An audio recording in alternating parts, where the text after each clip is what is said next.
call this meeting to order. And Kendrick, if you wouldn't mind helping with the roll call. Yep. John Foley. Present. Lieutenant Colonel Nathan Edgecombe. Does not seem to be online yet. Doug Brenzer. Yeah, Doug doesn't seem to be here either right now. Kat Pence. Here. Christopher Burkholder. Here. Mike Morrow. Here. Arnold Verstoif. Present. Councilor Linda Nishioka. Here. John Pascal. You don't have to do us. You don't, Okay. You don't have to do staff, just the commissioners. All right, moving on. All right.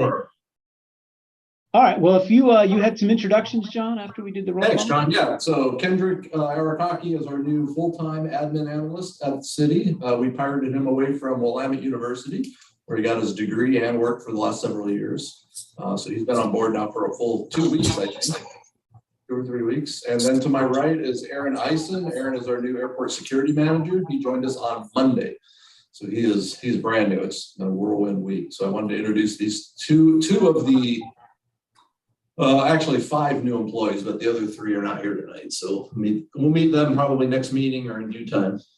Awesome. Well, welcome both of y'all. That's great to have. I don't know how big of a jump in your staffing this is in the last month. Double 4 to 8, and I've got 1 more position to fill yet. But yeah, so we're going to go from 4 to 9. So all right, big jump, well, and I'm happy to have the help. All right, so moving on to the next item on the agenda, I guess we need to approve the agenda. Has everyone received and reviewed the agenda for this meeting? Are there any additions needed to the agenda? Anything we're missing? All right, if not, could someone move to approve the agenda as distributed? I move to approve the agenda as distributed. All right, and is there a second? Seconded. All right, we'll do a roll call vote. For the folks here, Kat Pence. Aye. Christopher Burkholder. Aye. Mike Morrow. Aye. Arnold Verstoif. Aye. And John Foley votes aye. I think that's everybody. All right, so now that we've approved the agenda, has everyone had a chance to look at the minutes from the May 17th meeting? All right, any corrections needed to the minutes? All right, if there are none, we'll do this again. If someone could make a motion to approve the minutes as distributed. I so move. And a second. I second. All right, and then we'll just do a vote here real quick to approve the minutes as distributed. Kat Pence. Yes. Christopher Burkholder. Aye. Mike Morrow. Aye. Arnold Verstoif. Aye. And John Foley votes aye. All right, so we've approved the minutes and the agenda. The next part of our agenda is public comment. Because we're a virtual meeting, we solicited written comments from the public prior to the meeting. And as far as I know, John, you can correct me if I'm wrong, we didn't receive any. Correct.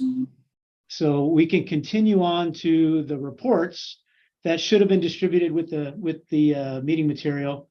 John, was there a tower chief report? I guess we don't have. I do have one. Yeah, Rob's on vacation, so he sent me a list of things to share with the commission. He's in Cabo for a week, Oh, so good. I'm a little envious of that. Yeah. Let's see. First thing, 2023 traffic count. So for the quarter, since our last meeting, 8,917 operations, and year to date, January through June, 21,589 operations. Busiest day was in June, 227 in a day. Mandatory occurrence reports for May and June. May 19th, there was another aircraft reported that there was a Cessna 177 that had a total electrical failure inbound to SLE. Tower declared emergency, dispatched RFone 6. Aircraft flew over the airport with the landing gear in the stowed up position. Aircraft overflew the airport numerous more times until the pilot was able to seat the landing gear in the down position manually. Tower was able to use light guns to clear the aircraft to land, and the aircraft landed without incident. June 3rd, suspicious UAS activity. Experimental aircraft reported a small gray drone 100 feet off the right wing at 1,200 feet. Aircraft location was midfield, left downwind for runway 34. Local and federal law enforcement agencies were notified. June 22nd, in-flight equipment malfunction. Beech 99 diverted to Salem. Pilot reported a strange odor in the cockpit, and master warning indicator light came on. RFOM 6 was dispatched. Aircraft landed without incident. That's it for the mandatory occurrence reports. He mentioned that the runway 31 flight check was scheduled for yesterday, which it was, and it was completed. So that's for the replacement of the approach lighting system. So that project is now complete. It's not active yet though, because apparently the tech ops guys are having trouble getting it to work on the pilot controlled lighting. So they're trying to figure out that little glitch. I expect that it'll be up and running this week. So that project is, for all intents and purposes, complete, but the NOTAM is still issued for it being out of service. And the airport beacon is still out of service. We are looking at replacement options. We're getting quotes and estimates for getting the beacon up and running. We're waiting to see if it made sense to do that. I think I mentioned this in my report, but Rob mentions it on here too, to see if we were going to be on the short list for replacing or relocating the beacon, because they're relocating the tower, but that's going to be a much longer term project. So we're going to go ahead and get this one fixed. So that's a project to be done. And then in terms of staffing, he makes a note that one controller is transferring to another facility in August of 2023. And that is it. If there's any questions or comments or anything I can send back to Rob, I'm happy to scribble them down. I think Councilor Nishioka has a question. Go ahead. Yes, thank you. I'm just curious, how much does a beacon cost? The beacon lights themselves are about $12,000 or $13,000, and then there's the labor and the crane costs and all that. So we're trying to gather all that now. They're expensive. Everything airport related is expensive. One thing I did see today that I like though is that they now have LED beacons, which we didn't have previously. They're only a little bit more than the non-LED versions. They're apparently much brighter and sharper, and presumably they'll last much longer without the bulbs, incandescent bulbs going out. So what likely will go towards the LED beacon.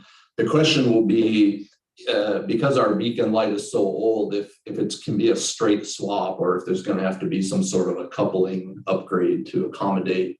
So the beacon tower was built in the 30s, but the actual beacon itself was installed in 1984. So it's still fairly old. I don't know if the new ones are just that interchangeable or not. So we're trying to work through that. Thank you for that, John. If I could ask a follow-up question regarding the beacon. So because you're going to get a new, will the beacon that's there move, or will it have to be replaced again when you get a new tower? Yes, thank you. So I sent the information over to the FAA siting team for the new tower. So they're doing the math on where the beacon is located, how tall it is, what angle it shines up at, and then how that's going to impact or not the new tower location. What it sounds like is that they'll just shield it. If it is going to be an impact to the controller's vision, they'll shield it for that. As it rotates, it'll be shielded from their view for that one, quick. The rotation that comes through that, yeah. Right? Because they Okay. recognize siting it to re-site a beacon is similar to re-siting a tower, where you have to do a tremendous amount of study. If we move the beacon to a new location, we have to determine what the impact is to the surrounding neighborhoods and so on. So that's likely not to change, at least not in the near future. And we don't have a new location identified on our airport layout plan, so it would require a whole change with the FAA. Where that would go. And so it's not anything we could do in the short term. And it's important that we have a beacon here because the airport's so closely located to the Salem, population, the metropolitan area. It's important for pilots to be able to see that beacon light so they can pick the airport out of the rest of the lights. So we got a lot of feedback from pilots on how important that is. And my hope is to get that done before the foul weather hits, fog and rain in the fall and winter months. So we're trying to get that going here pretty quickly. Thank you for those answers. I just was hoping that, where we can save, we save. Yeah, me too. Chris, I believe you had a question. Go ahead. I just wanted to make one comment following on the LED potential opportunity. Having the guard unit there on the field, I know that LED can sometimes not be as visible to night vision goggles with the lack of infrared that night vision goggles use highly. So I would just suggest reaching out to the guard unit, making sure that if we go LED route, that it also has the ability to be compatible with their NVGs. All right. Thank you. And that would be, if I don't know how much of our taxi lighting and runway lighting is converted to LEDs, but I know that sometimes that can be an issue with NVGs. Yeah, it's interesting here. So the taxiway lighting system is LED now, but their helipad lights are still incandescent because the FAA wouldn't pay to upgrade those. So maybe it may just be that their landing spots they can see well enough, but I'll certainly check. That's good feedback. Thank you. The Colonel's not on today. I might be able to check with him. All All right. right. Any other questions for the tower for Rob? Before we get to my report, which is similar type of. I don't think so. You can go ahead, John, if you have anything to add from what you distributed or. I don't, Mr. Chairman, but I'm always happy to field questions if there are any, or if there's anything I didn't put in my report that anybody is curious about. Did anybody have questions for John on the airport manager's report?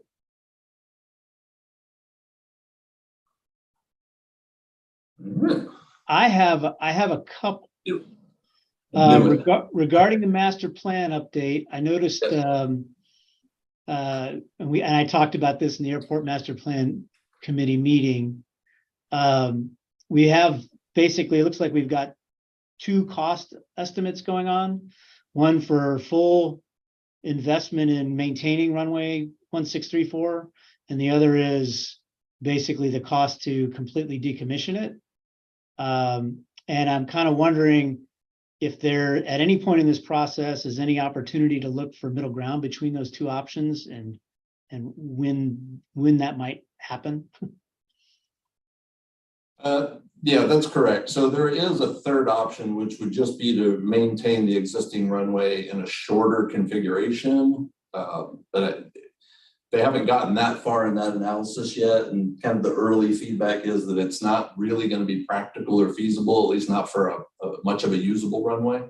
But I don't know exactly what that means in terms of its length and the geometry and the taxiway alignments and all of those sorts of things. So that would probably have to be a full-blown third option. And at some point we're going to run out of scope and fee for them to do too many analysis. So unless the city council decides that they want to increase the funding, it won't be eligible for an additional federal funding, but we could pay for a third analysis separately if we decided we want to do that. Does that answer your question, John? That answers my question. And I guess the other question I had, you mentioned about public outreach for airport users regarding the security program.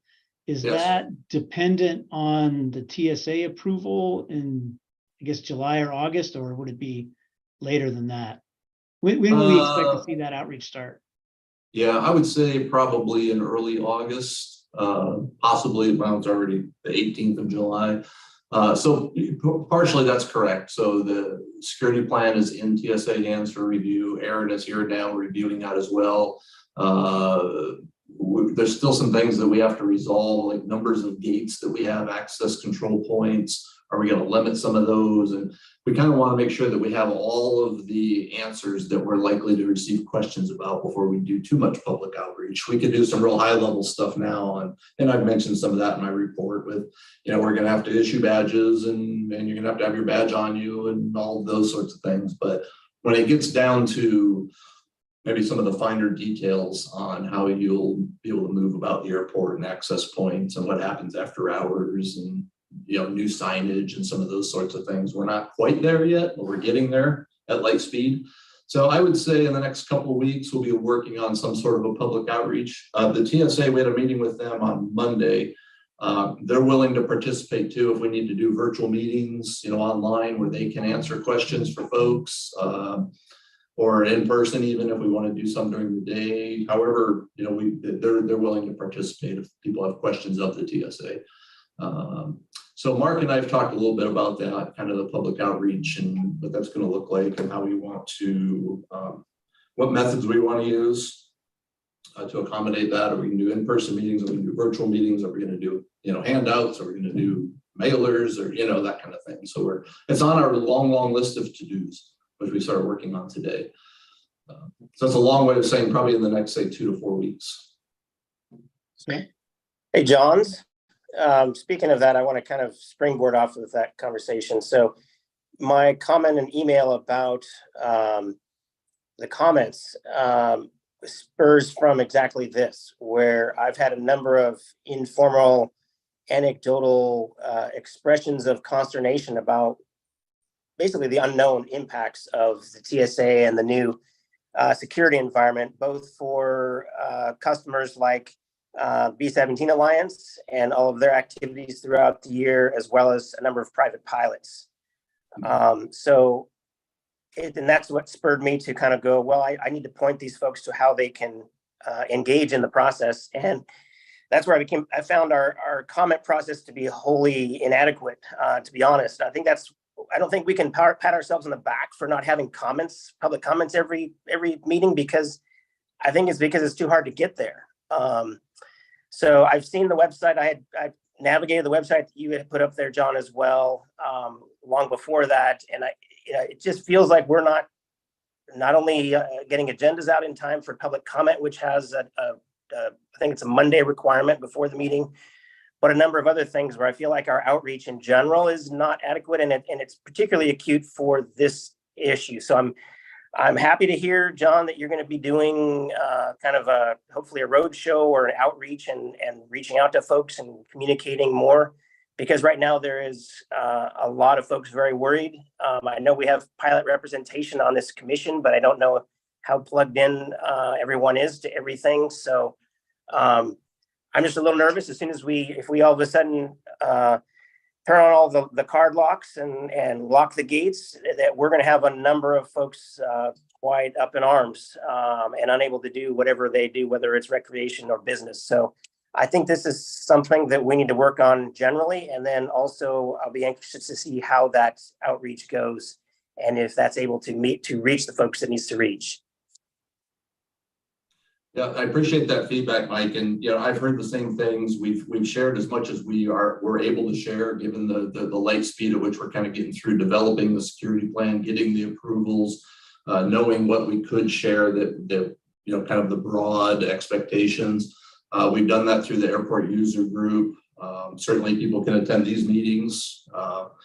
They know when they are. We've got a list of people that we send information to, so it's not just posted on the website. People that are notified that the meetings are happening. But until we have, we can kind of anticipate a lot of the questions that we're going to get. And what we don't want to do is spend a lot of people's time doing meetings without having all of the answers. If there were really key elements that I thought needed a lot of lead time, I would be sharing some of that information now. In general, the AOA, the airport population, short of the people that need to work in the terminal and on the ramp, it's going to be a fairly low impact to them. So we're getting there. We're behind. We know we're behind. We've had to focus on all of the terminal improvements and the security plan development and the TSA, federal, both FAA and TSA approvals and changes of classes and categories. So it's been a heavy lift, and part of the downside of doing it as quickly as we are, or as we have, trying to accommodate the air carrier's desires, is that we're a little bit ahead of ourselves.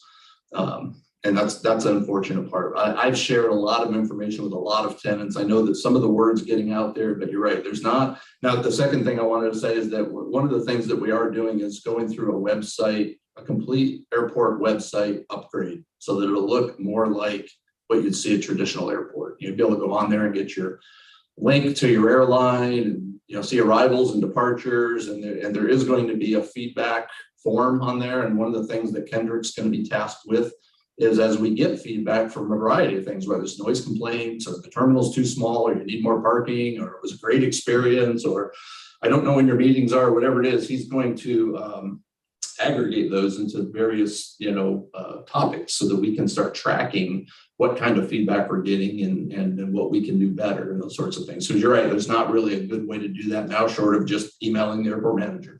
Now I've got more staff, more help to do these things better. And the push is there with the commercial air service to really start kind of upgrading and modernizing, a lot of our Kendrick's very, and Aaron and Micah and some of the folks I've hired are very technologically engaged. So there's gonna be a lot of changes coming. I hear what you're saying. I've heard the same thing. I've talked to a lot of folks myself, but there hasn't been a group effort yet. We just haven't had the time and don't have all the answers yet. Certainly appreciate the heavy lifting and acknowledge that. I think you may have touched on it early on in that the operations may not impact as broadly as maybe folks think. So I think maybe in the absence of information, people are kind of, making up in their own mind the worst case scenario. And so if there's any way to start to bracket or put boundaries on what you think are going to be the impact areas, that might start to calm a few folks down at the very least. All right. Yeah, appreciate that. Aaron's taking mental notes and nodding along with me here. So, yeah, in fact, we had discussions earlier this week on kind of how to do outreach. Not everybody here has a ground lease, so we don't necessarily have everybody's contact information, D17 volunteers and flight club members and so on. So we need to get to their contact people, for instance, Terry Scott at the D17, so that we can use them as conduits for this information so that everybody gets the information, because we recognize there's a larger pilot population out there than what we have on our master list. So yeah, there's quite a bit to it, but now again, we've got the help now, and we're much closer to the answers that we need. I think we're just down to the smaller details now, and that'll probably be more about access control, limited access points and things like that. So yep, right. Appreciate that. Thank you. Thanks. All right. Any other questions for John on his report? Or for a security manager? Oh yeah. He's got it all. Yeah, he's ready. He's ready. There's a team now. Mark, anything that you want to add for all of that and all the work that we're doing still? Yeah, I did want to follow up on the comment that was very much appreciated about getting more notice to this commission meeting. I agree we can probably do a better job. We've had some staff turnover, and we've been so focused on getting the terminal ready for air service. But I think we can, part of our effort for public outreach should be to get the agendas out in a more timely manner. I know we're going to start going back, the whole city is going to start going back to hybrid boards and commission meetings. So having the ability to attend in person and remotely, virtually, will help. Yeah, we promise you that all of us are going to work together, John and I and Aaron and Joey, and we're going to do our best to kind of bring a new higher level of visibility to what we do out here at the airport. I think that's just natural because with air service now, there'll be a lot of eyes on us and everything that we do. So we want to make sure we have transparency and accountability and all that. So that those are well received, those comments, and we'll be trying to ratchet things up a little bit. John's been doing miracles for years out here with the shoestring that he's been living on. So it's time to give him some help and really just kind of increase the visibility and improve the communication with everybody. So yeah, we promise you we'll be ratcheting things up here. So That's good It'll to hear. definitely be better. I'm especially glad to hear that we may be moving more towards either in-person or hybrid meetings that would be open to the public. I think that's been, at least I've been waiting eagerly for that to happen again. Yeah, and one of the great things about our next meeting, I believe it's either the 19th or 20th of September, the TSA equipment is set to go in on September 13th and 14th. So by the time we have our next meeting, we'll have it here in the conference room. Part of the reason I want to sit here today is A, Aaron's here, and B, just kind of make sure that everything worked the way we think it's going to work, and how many people we can fit in here. We've done some master plan meetings and things in here, so we can do it. We can do the virtual hybrid meetings, and then we can do a terminal tour. After Kendrick and I talked about the difficulty of doing the tour as part of the meeting because we can't record it and take everybody with us, but we can invite people if they want to take the terminal tour to come out in person to the meeting, and then we'll show folks around to a point. I mean, we can't fit everybody in here, but if people want to join, the terminal tour, if they want to join another time, that's fine too. But everything will be there and be ready to go. We'll be waiting for air service at that point. So it'll be a great time to get back together after about 3 years. Some of you have never met in person. Many of you have never met in person. Well, that's fantastic. And I appreciate, all the technical things you have to go through to get it to work in a hybrid form. But yeah, thank you for doing that. And I think it'll be a good. And I'd like to, you're welcome, John. I'd like to follow up with what Mark said too. When I've been explaining this to the staff as well, things are a little chaotic right now. I sit here very calmly and explain these things, but it's very chaotic. And what I want everybody to understand is that we've been down here for 15 years and we're going here. This transition period is the chaos that we're in right now. As we get to here, we're going to be at the new normal. And part of that new normal is going to be more robust communications, more robust tracking of feedback, both positive and negative feedback. Mark and I and our whole city team are already looking at parking improvements and terminal expansions. And Aaron and I sat in a meeting this morning with the Department of Aviation. They need a new building. They want to know if we want to, cohabitate a new building. And so there's a lot of things happening. Tower's going to move, and there's just a lot happening right now. So when we get to that new normal, the transition's a little messy, it's a little bumpy, and I know that silence is bad for public, kind of a lack of understanding or lack of information, because you're right, they just fill in the voids with whatever they think are here or saw at another airport. But it will get better, and it will stay better because we just have the resources now to make it better. And being transferred under Public Works has already paid a ton of dividends. So in a lot of ways, we're going to see things really polished and better here, and not just in that way, but I mean in terms of the way the terminal looks, physically and all of that. So those of you who haven't been out here for a while, the parking lots already look fantastic. The terminal's next, so flooring and some seating and some siding and some paint, and it's gonna look like a whole brand new facility. So.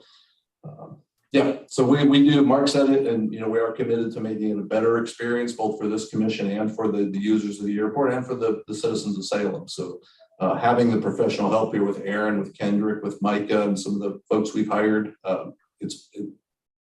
we're well on our way. Yeah, I feel very, very good about it. As long as we can keep them around. All right. Any other questions on the, go ahead, Arnold. This year's legislative session is over, and I was reading in a summary that the airport is getting $200 million, but it didn't mention what it will be spent on. Do you have any idea? We're not getting $200 million. All right. No, we're not getting any. There's no money coming. Nobody knows about it, huh? Okay.